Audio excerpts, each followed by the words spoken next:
Welcome my friends. Thank you very much for visiting my house.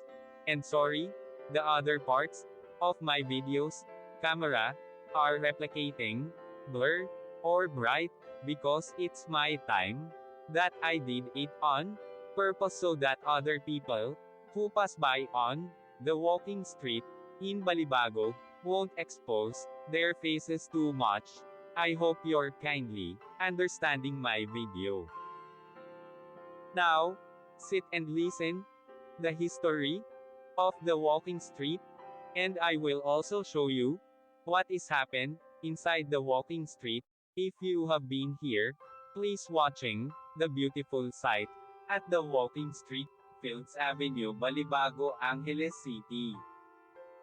Fields Avenue is the name of a major street running through Balibago area of Angeles City in the Philippines. It is the center of the red light district and the bar scene of the biggest entertainment district of the Philippines. Fields Avenue in Balibago, Angeles City. The name derives from the common military practice of naming roads adjacent to airfields as Field Street or Field Avenue. Originally, the name referred to the Clark Air Base and was Clark Field Avenue.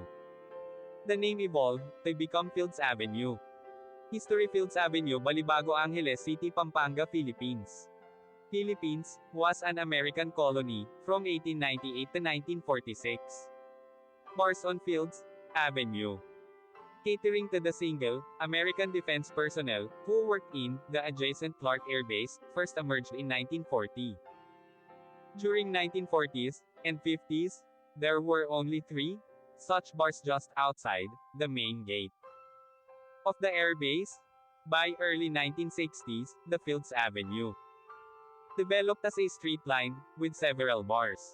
From November 1955 to April 1975, America fought Vietnam War. As the number of American troops in this war grew, more and more forces were deployed at Clark Air Base or routed through it.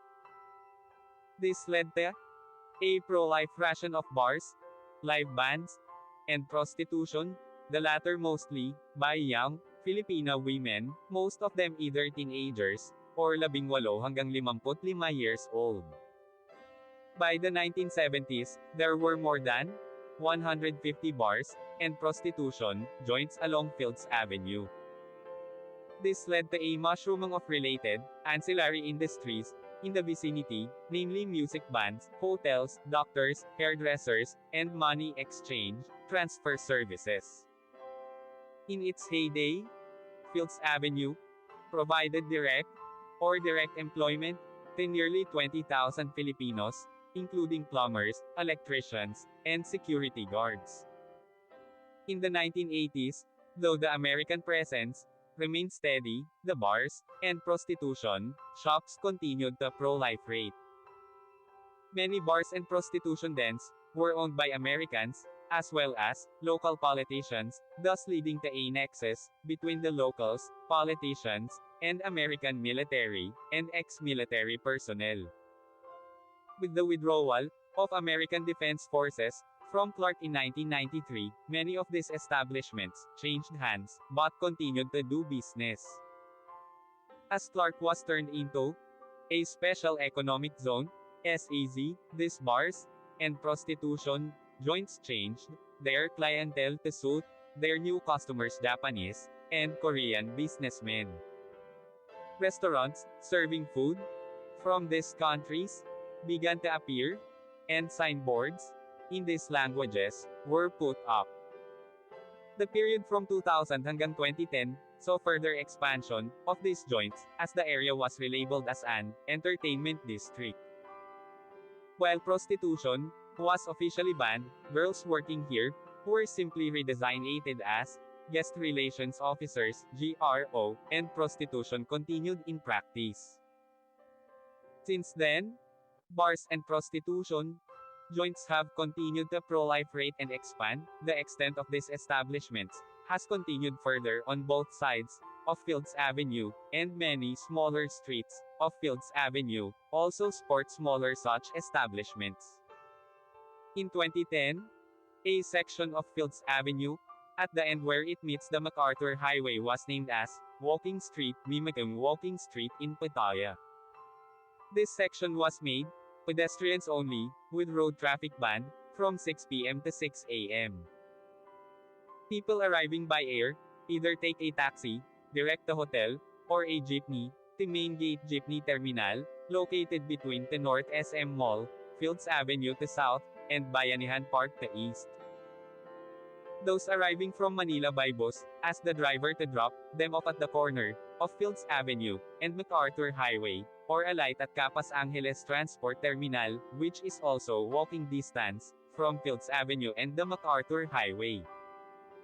The presence of family-oriented activities on the other side of Fields Avenue, namely shopping malls, as well as activity centers in Clark Air Base, has led to a neat separation between the two.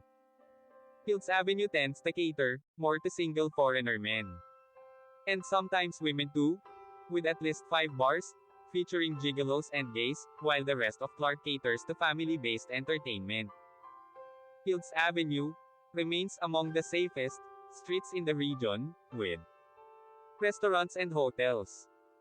Fields Avenue has the largest density of hotels in Philippines, catering to all budgets, from a large number of 2-star and 3-star hotels, right up to a select few luxurious 5-star hotels. Many of the bars and hotels in Fields Avenue have restaurants attached. Fields Avenue has among the largest variety of restaurants in Philippines, with cuisines ranging from European, continental, Japanese, Korean, Australian and a select few restaurants serving Indian, Arabic, and Filipino food. Restaurants tend to have long opening hours, most of them open late and close late, up to 4 a.m., though a reasonably number of them open early, around 7 a.m. A few restaurants are open 24 hours. Most Filipino and international fast food chains including McDonald's, KFC, and Jollibee have at least one branch along or near Fields Avenue. 24 Hours Police Station is located in the center of Fields Avenue. Thank you so much. See you my next video.